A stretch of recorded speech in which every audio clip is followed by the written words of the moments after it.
The first time I saw him do it, I thought he was stealing. That's the honest truth, and I'm not proud of it, but I'll tell it straight because the whole thing only means something if I tell it straight.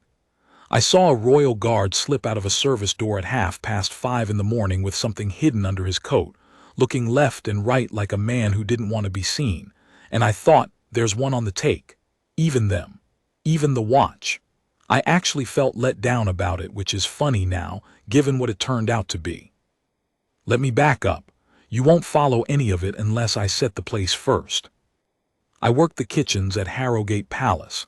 Not the grand kitchens, there's two, and the grand ones all copper and television chefs and people shouting in French. I was in the other one, the staff kitchen, down in the old part of the palace where the ceilings are low and the stone sweats in winter, where they feed the people who keep the place running.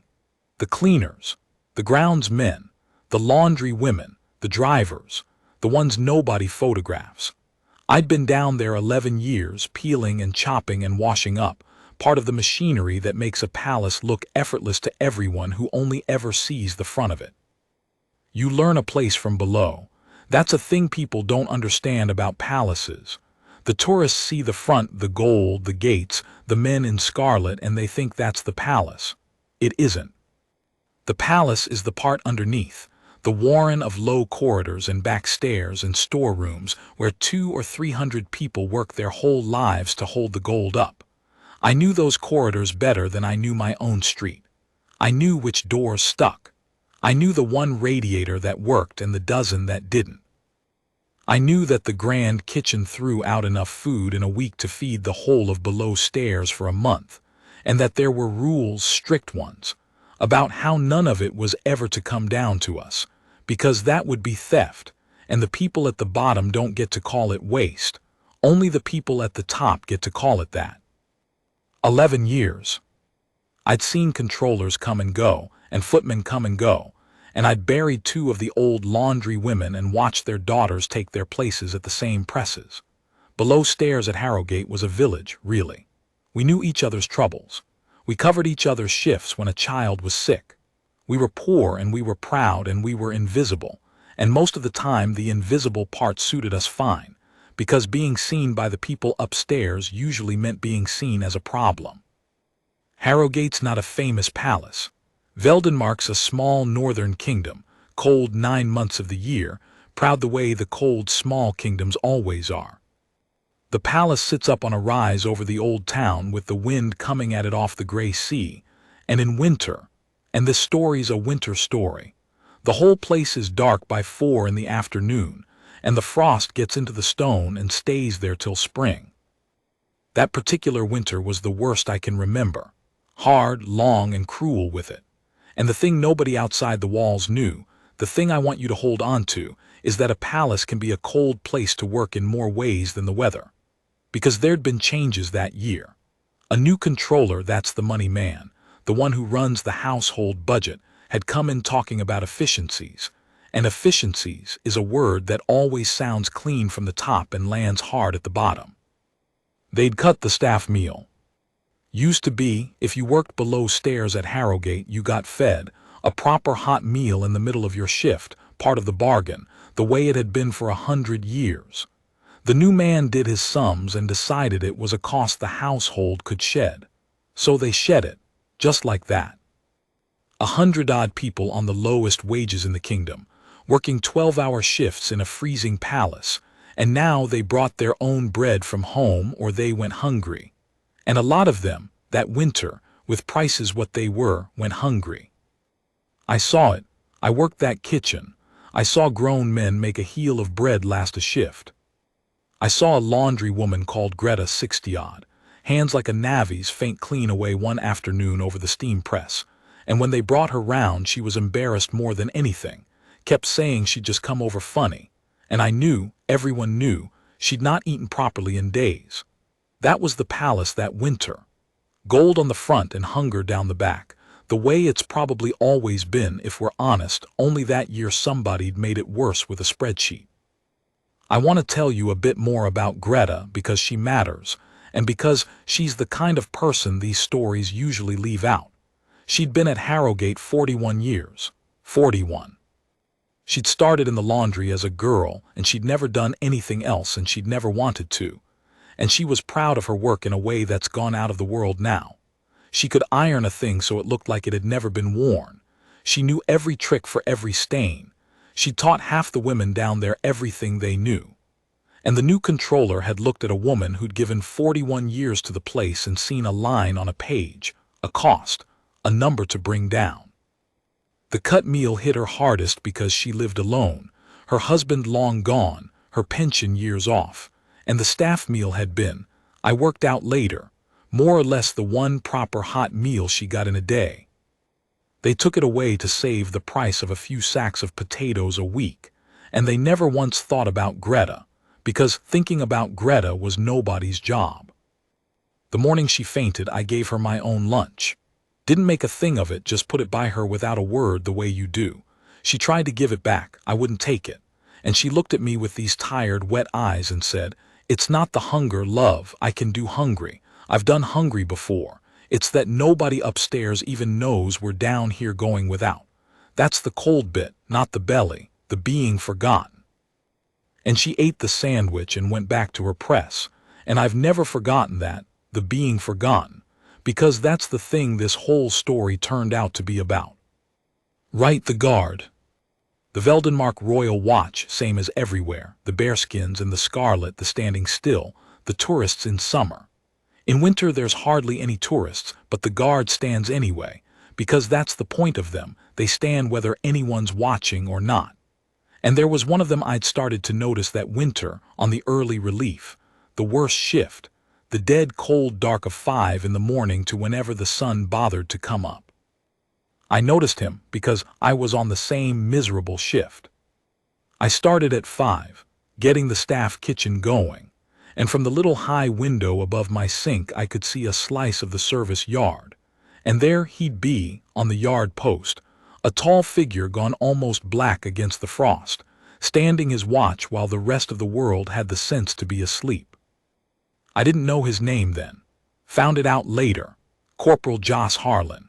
But to me that winter he was just the early shift guard, the one who was out there in the killing cold same as I was in the steam, the two of us the only living things awake in that whole dark corner of the palace. And then one morning, late January, I'll never forget how cold, I saw him do the thing that made me think he was a thief. It was before 6, still black out. I was up to my elbows in the sink and I glanced up at my little window and there he was, off his post, which was the first wrong thing. A guard doesn't leave his post, not ever. It's the one rule under all the rules. And he came across the yard quick and quiet to the service door, the one that leads to the stores, and he had his coat held closed over something. One arm crossed over his chest holding whatever it was against him, and he looked left. And he looked right, exactly the way a man looks when he's about to do something he shouldn't. And he went into the stores. And a minute later he came out again, and his coat sat flat now, whatever he'd been carrying gone, and he went back across the yard and back onto his post, and stood there still as stone like nothing had happened, like he'd never moved at all. I stood at my sink with the water going cold around my hands and I thought, well, there it is. Even the watch. He's running something out of the stores in the dark and I've just watched him do it. I nearly reported it. I want you to know that. I nearly did the thing you're supposed to do. I'm not a snitch by nature, but 11 years in that kitchen had taught me that the people at the bottom get blamed for everything that goes missing at the top. And the last thing I needed was a theft in the stores and questions about who'd been about at 6 in the morning. Me was who I'd been about. I didn't want to be standing next to a guardsman's crime when the controller came counting. So the next morning I watched, properly watched, made sure my hands were free around 5:45, and I stood at that little window in the dark and I waited. And he did it again. Same thing. Off the post, quick, quiet coat held closed over something left right into the stores. But this time I'd moved. This time I'd gone up the little back stair that nobody used, the one that comes out by the stores, because I decided I was going to see exactly what this guardsman was carrying out of my palace in the dark. I got to the top of the stair just as he came out of the storeroom, and we nearly walked into each other. And for a second, God, I'll never forget his face. For a second he looked at me like a man caught, properly caught, the blood going out of his face, and his hand went tight over his coat. And I looked down at what the coat had been hiding, because it had fallen open when he startled. It wasn't silver, it wasn't anything from the stores, it was bread. A loaf of his own bread and a wedge of cheese and 3 apples, the cheap bruised kind, the sort you buy at the end of the market day for next to nothing. His own food. He hadn't been taking anything out of the stores at all. He'd been putting something in. I didn't understand. I stood there like a fool and said the only thing in my head, which was, "What are you doing?" And Joss Harlan, caught, cornered, a guardsman who could have pulled rank and told me to mind my own and walked off, and I'd never have known. Joss Harlan looked at me and looked at the little parcel of cheap food in his hands, and something in him just gave up the pretending. He was too tired to lie. You could see it. "It's for the morning shift," he said, quiet, almost ashamed. "The cleaners. They come on at 6 and there's nothing for them now since they stopped the meal. I leave it in the store on the low shelf where they'll find it. Bit of bread, whatever I can manage." He swallowed. "I'd ask you not to say anything. Not for me. They'll move me off this post if it comes out, and then there's no one doing it, and Greta and the rest of them, they need the bread more than I need the post." Greta, he knew her name. A guardsman who stood the yard post in the black cold every morning, on a corporal's wage which is barely a wage at all, knew the name of a 60-year-old laundry woman he'd never been introduced to, and was spending his own money he plainly didn't have feeding her, and a dozen others out of the goodness of, I don't even have the word. Out of something the spreadsheet hadn't counted on. I'd thought he was a thief. He was the only honest man in the building. I didn't say anything, of course. I helped him instead. That's how it started, me and Joss, that whole rest of the winter, running a tiny secret kitchen out of a storeroom low shelf at 6 in the morning, him bringing what his wage could stretch to, and me adding what I could lift from the staff kitchen without it being missed. The two of us feeding the people the palace had decided not to feed, and never once being thanked, because the whole point was that nobody knew who was doing it. The cleaners just found the bread. They thought it was a kindness from the kitchen, maybe, or from God, or they didn't think about it at all. They just ate and went to their shift and weren't hungry, and that was the entire reward, and it was enough. We got good at it. That's the part that makes me smile even now. We got organized. I worked out I could put aside the ends of things, the heels of the loaves, the cheese rinds that were still good, a bruised apple from a crate that was going to be binned anyway, and none of it would ever show on the controller's beloved spreadsheet, because it was all stuff that was being thrown out regardless. Joss brought the rest. I don't know how he afforded it on a corporal's pay, and I never asked, because I think I knew the answer was that he went without himself. He had a lean, hungry look to him by March that I don't think was only the cold. A man doesn't feed a dozen people out of one small wage without it coming off his own plate. He never said. You'd never have got it out of him.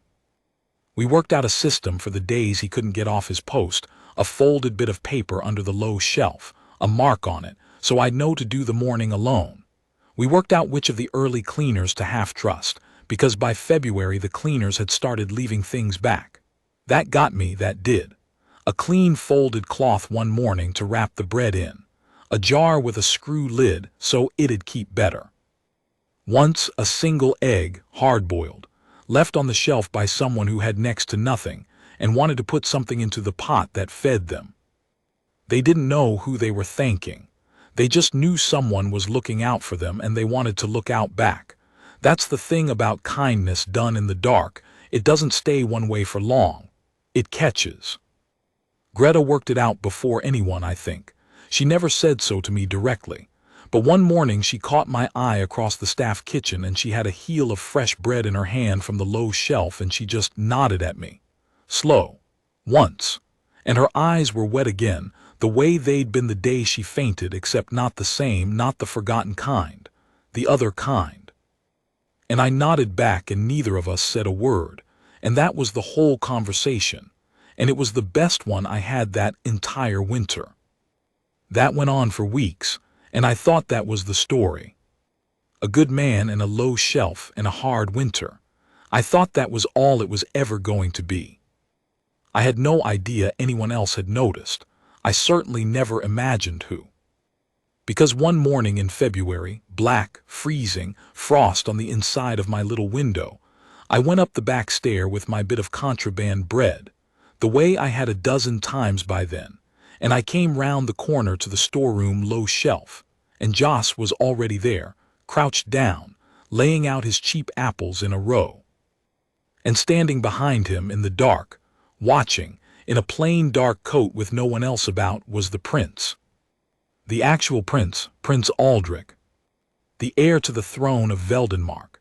The young man whose face was on the coins, standing in a freezing service corridor at 6 in the morning, watching a guardsman lay out apples on a low shelf for the cleaners. I should tell you, so you understand my heart going into my mouth, you did not see the royal family below stairs. Ever. In 11 years I'd laid eyes on a royal in our corridors exactly twice, both times by accident, both times a flustered business of everyone pressing to the walls and looking at the floor. They didn't come down. There was no reason for them to come down. The whole architecture of the place was built to keep the gold and the grime apart. So a prince, the heir, the next king, standing in the dark by the storeroom low shelf at 6 in the morning was so far outside anything that should happen that my first thought, honest to God, wasn't fear, it was confusion. I thought I was seeing things. I thought the cold had got into my head. He was younger up close than he looked on the coins, tired about the eyes, and he was just watching, not stopping it, not calling anyone. Watching the way you watch something you're trying to understand. How long had he been there? I didn't know. Long enough. Long enough to have seen the whole thing, the apples, the bread, the care of it. Long enough to know exactly what he was looking at. And Joss hadn't seen him yet. Joss had his back to him. Joss was still arranging his apples, humming something under his breath, with no idea the heir to the kingdom was standing 3 feet behind him in the dark, having watched the whole thing. I froze in the corridor with my bread in my hands, and the prince's eyes came up and found mine over Joss's crouched back, and he put one finger to his lips. Then he stepped forward, and he said Joss's name, Corporal Harlan, and Joss came up off the floor and turned and saw who'd spoken, and I watched a guardsman who stood like stone every morning go absolutely white. And what the prince did in the next few seconds, I've never told anyone, not properly, not all of it. Because seconds later, Joss was gone. Now, gone. I've thought a long time about how to tell you this bit, because that word's been doing a lot of work, and I led you to it on purpose, and I owe you the truth of it. Joss wasn't gone the way you're afraid he was. He didn't die. Nobody died. Let me put that worry down for you right now, because I've made people sick with that word telling this story before, and it's not fair to do it on purpose, so I won't. But he was gone all the same, within the day gone. Off the post, out of the barracks, name struck off the early relief, vanished out of that palace so fast and so completely, that by the next morning there was a different lad standing the yard post in the black cold, and the low shelf in the storeroom was bare, and I stood at my little window with my bit of contraband bread, and no idea on God's earth what had happened or where they'd taken him. I have to go back to the corridor to tell it right.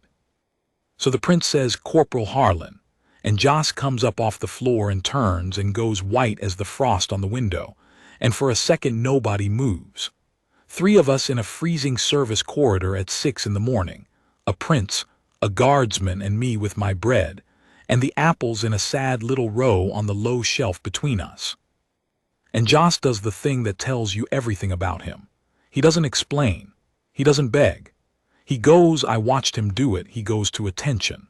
Straightens up, heels together, eyes front, the whole drilled thing in front of the heir to the throne, because that's what a guardsman does, and then he says, in this flat, steady voice with all the life pressed out of it, "Sir, the fault's mine alone. No one else is involved. I'll accept whatever's coming. No one else is involved." He said it looking dead ahead, but I knew and he knew that I was standing right there with the same bread in my hands, caught in the same act. He was covering me. First thing out of his mouth, with his whole career going up in smoke, and it was to take me out of it. That was Joss. And the prince looked at him for a long moment. And then he looked at the apples. And then, and this is the bit I've never been able to describe properly, because it was such a small thing and it undid me, the prince crouched down. The heir to the throne of Veldenmark, in his good coat, crouched down on the cold stone floor in front of the low shelf, and he picked up one of the bruised apples, and he turned it over in his fingers, looking at it. The cheap kind. The end of the market kind. He looked at it like it was the strangest and most important thing he'd ever held. "How long," he said, not looking up, "how long have you been doing this?" "Since they cut the meal, sir," Joss said. "About 2 months."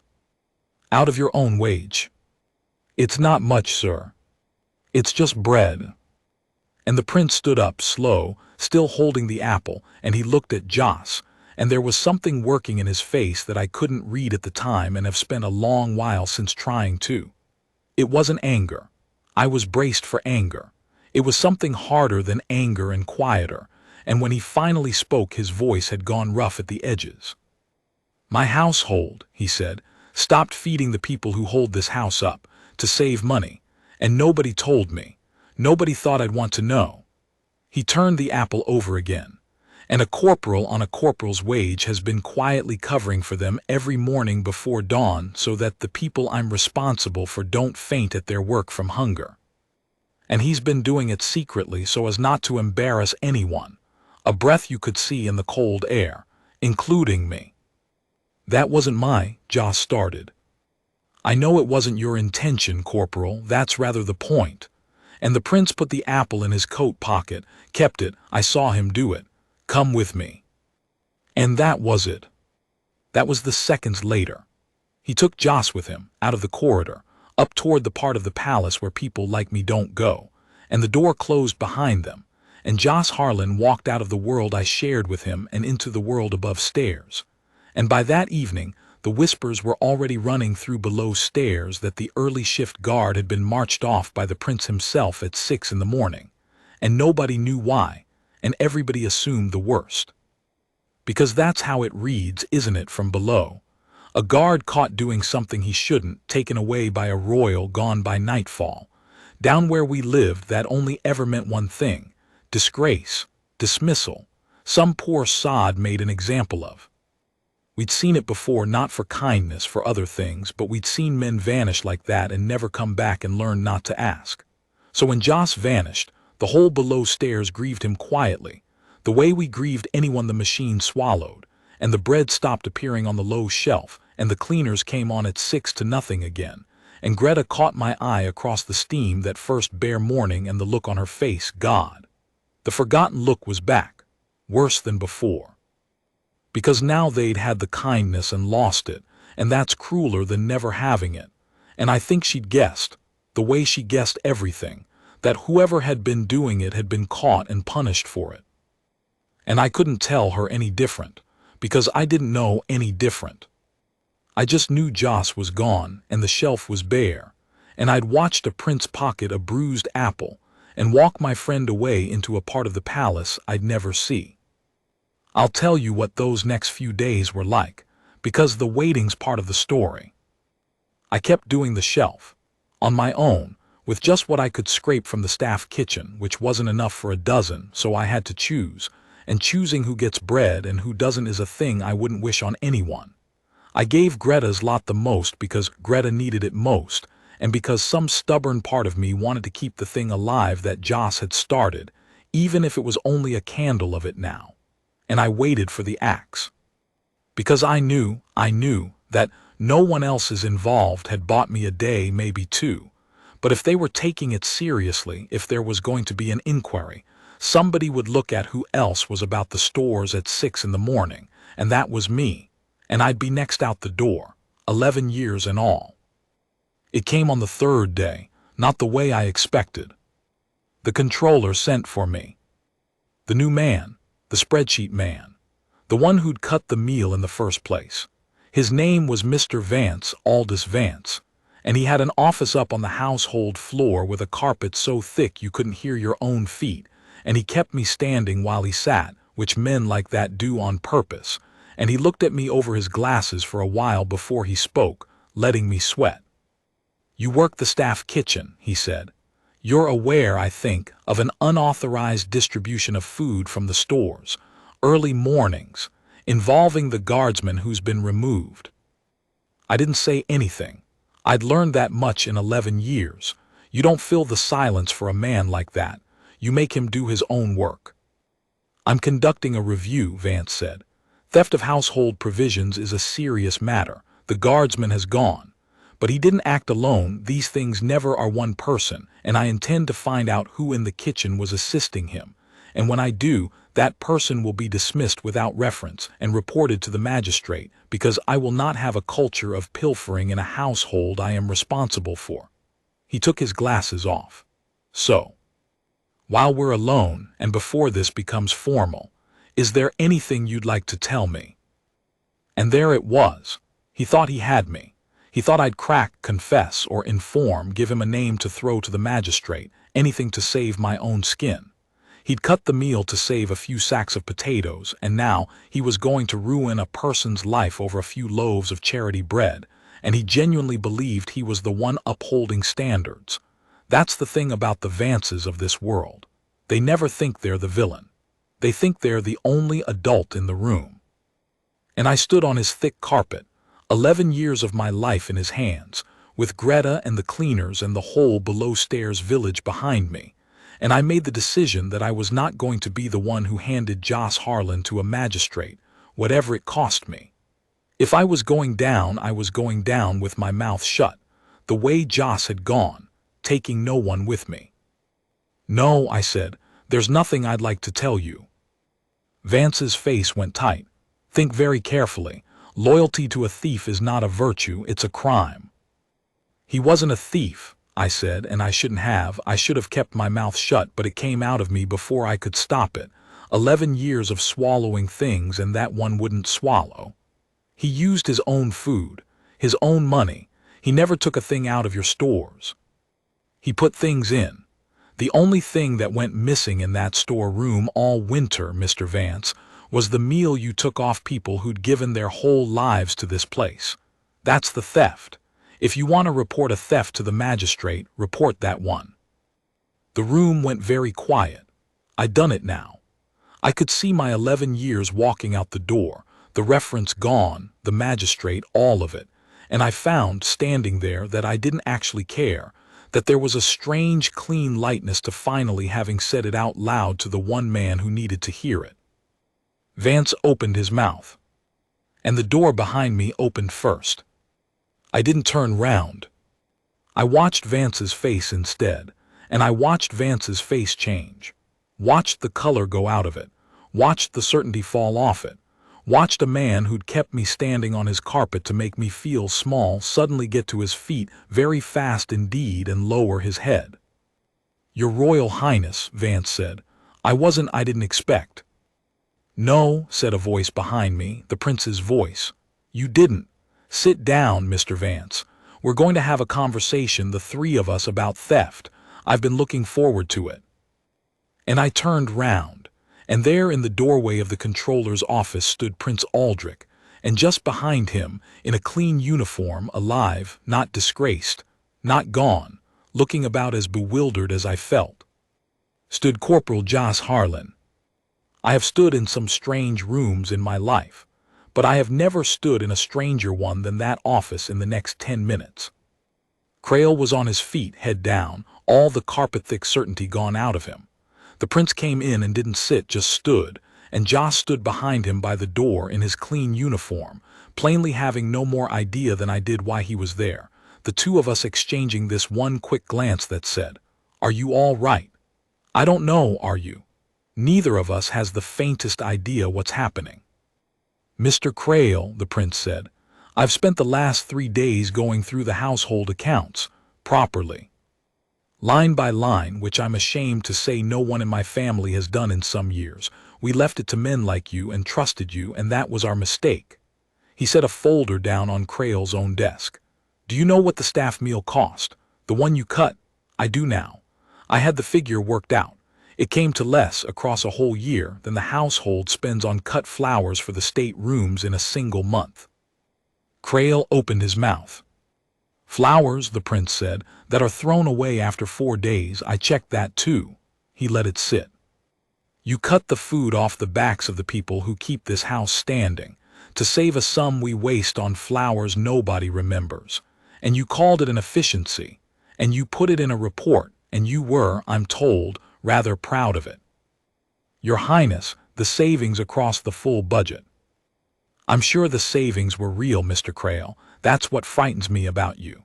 The savings were real, and the cost was a 60-year-old woman fainting over a steam press. And on your spreadsheet, only one of those 2 things had a number, so only one of them was real to you. The prince's voice didn't rise. That was the awful part. It stayed level the whole way through. And when a guardsman noticed what you couldn't and quietly fixed it out of his own pocket, your response, your instinct, was to hunt down everyone involved and ruin them. You'd have had this guardsman before a magistrate, for feeding people. You were, when I walked in just now, threatening to do the same to a kitchen worker who'd given 11 years to this house, for the crime of helping him. He turned to me then, first time he'd looked at me directly since the corridor. You didn't give him up, the prince said. 3 days, knowing it might cost you everything, and you didn't give the corporal up, and you'd have walked out of here dismissed and reported rather than do it. Mr. Crail was counting on you being too frightened to hold the line. You held it. Something in his tired young face moved. So did the corporal. The first thing he said to me in the corridor was no one else is involved. He was protecting you. You were protecting him. Neither of you would budge to your own ruin for the sake of the other. He almost smiled. Do you have any idea how rare that is in this building? I've stood in rooms full of the most important people in the kingdom and watched them sell each other out over a parking space. And down a back stair at 6 in the morning, 2 people on the lowest wages in the palace were quietly going to fall on their swords for each other rather than let the other take the blame for feeding the hungry. Nobody said anything. Crail had gone a sort of gray. Here's what's going to happen, the prince said, and now it was brisk, decided. A man who'd already made up his mind days ago and was only now letting the rest of us catch up. The staff meal is reinstated. Today. Better than it was. I've seen what it was. It was thin even before you cut it. Mr. Crail, before you leave this household, which you will be doing, you'll personally sign the order restoring it. So there's a record that the man who cut it is the man who put it back. I'd like you to have to write your own name under that. Leaving the Crail started. Your contract will be concluded, quietly with the usual arrangements, because that's how these things are done, and I'm not interested in making a martyr of you. But you're done here. A household needs someone counting the money, Mr. Crail. It does not need someone who can only count the money. There's a difference, and you spent a whole hard winter proving you don't understand it. The prince picked the folder back up. Greta Home, the laundrywoman, 41 years service. She's to be assessed for a proper pension immediately, and there'll be no more talk of her age as a cost. I learned her name 3 days ago. I should have known it 11 years ago. That's on me, not you, but I'm fixing the part of it I can reach. He knew Greta's name. He'd learned it, same as Joss had that first cold morning. The 2 of them, the prince and the corporal, the highest and the lowest, and the one thing they had in common was that they'd both bothered to learn the name of a forgotten old woman in the laundry. And then the prince turned to Joss, and the whole thing changed key. Which leaves you, Corporal Harlan. I've had you standing there 3 days wondering if I'd ended your career, and I'm sorry for that. I needed you out of Crail's reach while I worked, and a guardsman reassigned to the household staff at the heir's request is a guardsman no controller can touch. That's why you disappeared. Not punishment, protection. You'd protected everyone else. It was somebody's turn to protect you. He paused. I watched you for 10 minutes in that corridor before I said your name. I've thought about it every day since. A man with nothing, giving from it in the dark, expecting to be caught and punished, and doing it anyway every single morning for people who'll never know his name. That's the thing I'm supposed to be, corporal. That's the whole job of the family I was born into, underneath all the gold, to look after the people who can't look after themselves. And I'd forgotten it. I'd let men like Crail do my remembering for me. And then I caught a corporal doing my job better than I do it, for free before dawn, and it woke me up. He held out his hand. I'd like you off the gate. I'm building something, a proper welfare office for the household staff, the people below stairs, someone whose actual job is to make sure what happened this winter never happens again. I want a person running it who will notice a hungry laundrywoman before she faints, not after. I can't think of anyone in this kingdom more qualified than the man who already did it for nothing. Will you take it? Joss Harlan, who I'd watched stand like stone every morning of that terrible winter, who'd gone white as frost when the prince said his name, looked at the offered hand for a long moment. And when he spoke, his voice wasn't steady at all. "There's a kitchen worker, sir," he said, "who did half of it, more than half, some weeks." He nodded at me. "I'll take it if they're part of it. I'm no good at the paperwork. They know where every loaf in this palace is, and who's going without, better than I ever did." And that's how I ended up leaving the sink after 11 years. I won't pretend the whole palace was transformed overnight, because that's not how places like that work, and you'd not believe me if I said it. There were people upstairs who thought the prince had gone soft, who muttered that you couldn't run a household on sentiment, who missed Crail and his clean, tidy savings. Respect for what Joss did, real respect, from the people who'd never had to go hungry, came slow for some of them and never for a few. That's true. I'd be lying to make it neat. But the meal came back, better, like he said. And Greta home got her pension, and she cried in the staff kitchen the day the letter came, and not the forgotten kind of crying. And there was a low shelf in a storeroom that didn't need to be a secret anymore, because the bread it had once hidden was now just lunch. Provided. Counted. A thing the palace did for its own again, the way it had for 100 years before a clever man with a spreadsheet decided people you can't see don't need to eat. Joss ran that welfare office for years. I ran it with him. We were good at it because we knew the building from the bottom, knew where to look, knew that the person who says, "I'm fine, I just came over funny," is the person you watch hardest. We caught a lot of Gretas before they fainted. Nobody made a fuss of it. The whole point, Joss always said, was that it should be boring, that looking after people properly should be so ordinary nobody notices it happening. The same way nobody noticed the bread on the low shelf. They just weren't hungry anymore. The prince kept the apple. I never told you that bit landed anywhere, but it did. Years later, at a staff thing, he gave a little talk, not a grand one, just to us below-stairs folk, and he had it with him. Not the same apple, obviously, that be daft, it'd have rotted to nothing. A wooden one. Someone had carved him a wooden apple, bruised-looking, painted to match, and he kept it on his desk, he said, where he'd see it every day. And when somebody asked him why, he said it was to remind him of the cheapest thing in the palace that taught him the most expensive lesson he'd ever learned. And what was the lesson? Somebody asked. And he looked over at Joss and at me and at Greta in the front row with her pension and her dignity, and he said, that you can run a whole kingdom and still miss the most important thing happening in your own house, if you only ever look at the part of it that's lit up for visitors. The truth of a place isn't at the front. It's down the back stairs in the dark at 6 in the morning.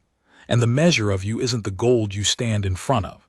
It's whether you ever bothered to go and look at who's holding it up. That's the end of it, more or less. Joss is retired now. So am I. Greta passed a few years back. Peaceful, fed, remembered, with people round her who knew her name. I came up the hard way, before the kitchen. That's a different story, and not a happy one. But I'll tell you the thing the kitchen taught me, the thing I carried out of that cold palace and have never put down. The people holding the whole thing up are almost always the ones you've decided not to look at. The cleaner, the laundry woman, the quiet guard on the dark post at 6 in the morning. You walk past them every day and you see nothing, because nothing's lit up about them, because the world's trained you to look at the gold. Look down the back stairs. Look at the dark posts. Look at the ones holding still in the cold while everyone else is asleep. That's where the real palace is. That's where the real anyone is. And the one morning somebody finally bothers to look, that's the morning everything changes.